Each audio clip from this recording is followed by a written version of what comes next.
Frédéric de Gelt, bonjour. Bonjour. Un grand merci d'avoir accepté l'invitation de la Fringale culturelle. On est ravis de vous recevoir pour parler ensemble de la publication de votre nouveau roman. C'est le 5e chez Actes Sud, Oui. Libertango. Oui.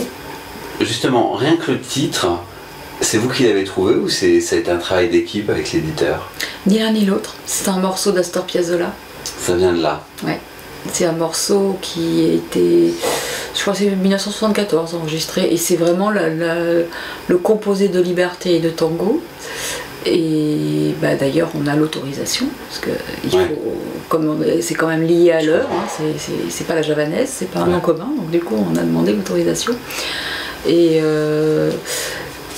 alors évidemment ce qui est merveilleux quand on prend un morceau comme celui-là, c'est que le morceau, il a une existence, il a une saveur, il a un rythme, et donc ça doit être la même chose pour le bouquin, pour le coup. Et en même temps, c'est un morceau qui est à la fois toute la mélancolie du tango et toute l'énergie aussi. Donc c'est l'élan. Ouais, ça ressemble beaucoup à ce que vit Louis en fait. Alors Louis, votre personnage, on va en parler, il est né en 1935, il est d'origine espagnole, il vit à Paris avec ses parents et ses deux sœurs, et il a une particularité. Oui, c'est un enfant différent, c'est-à-dire qu'il est ce qu'on appelle barbairement IMC, infirme moteur cérébral, donc il a une hémiplégie gauche, un problème de langage, il est compréhensible, mais enfin on se rend compte tout de suite qu'il est handicapé. Et je dirais qu'à la limite, son plus gros handicap, c'est d'être né dans la mauvaise famille, d'être le fils raté de son père, d'être la croix de sa mère, et l'appelé d'une de ses sœurs. Ça fait beaucoup. Effectivement, c'est le plus gros handicap. Oui, oui. On est bien d'accord. Et alors, en prenant ce personnage, vous nous parlez du handicap, justement. Et là, pardon, ça va pas vous mettre à l'aise, mais je vous le dis quand même, c'est sublime ce que vous avez écrit. C'est une question?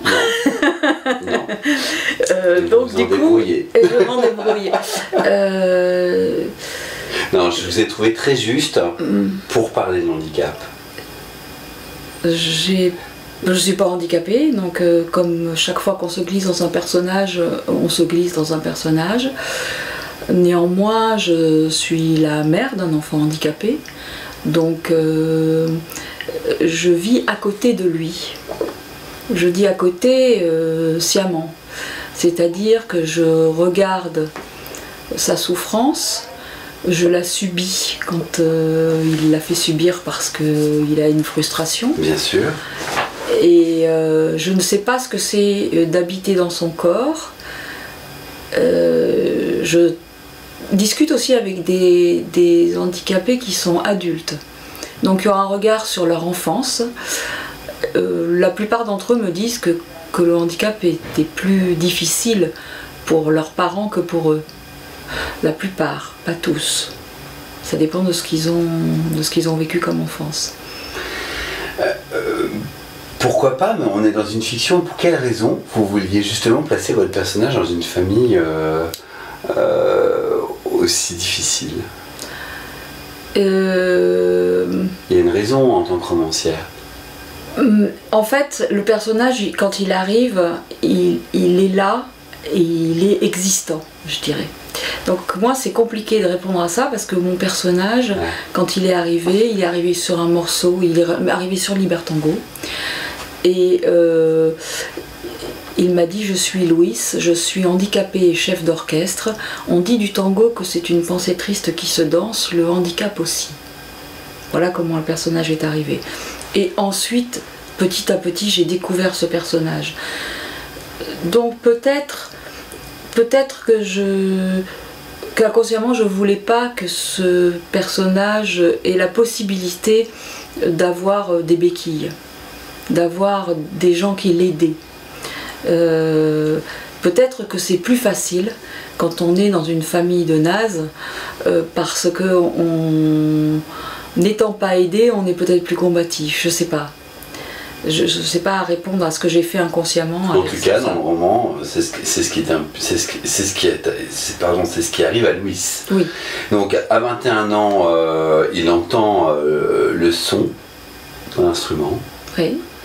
Et à partir de là, il a un déclic sur le fait que la musique fera partie de sa vie. Alors il a un déclic, oui et non. Parce que la musique fait partie de sa vie depuis toujours. Il est l'oreille collée au poste. Je crois que le déclic, c'est le son du bandoneon et soudain le fait de découvrir physiquement les musiciens. Puisque en fait le bandonéoniste qu'il rencontre sur les quais, c'est Astor Piazzolla, qui l'emmène à l'enregistrement de son disque avec la Lochifrine. Et là, il voit l'orchestre de l'Opéra de Paris, avec qui ils enregistrent un disque tous les deux. Donc cette vision, c'est vraiment très abrupte, c'est-à-dire que tout d'un coup il voit des musiciens et des instruments, et puis un peu plus tard, à l'intérieur du morceau, il voit ce type qui tourne le dos et dirige, et il dit je veux être ce type-là. Ce qui est très fou, très improbable même. S'il n'avait cette façon d'être surdoué avec la musique, qu'il ignore totalement d'ailleurs. Il ne sait pas, et comment le savoir, que quand vous écoutez une symphonie une fois, et que vous pouvez la repasser dans votre tête, vous êtes un surdoué de la musique.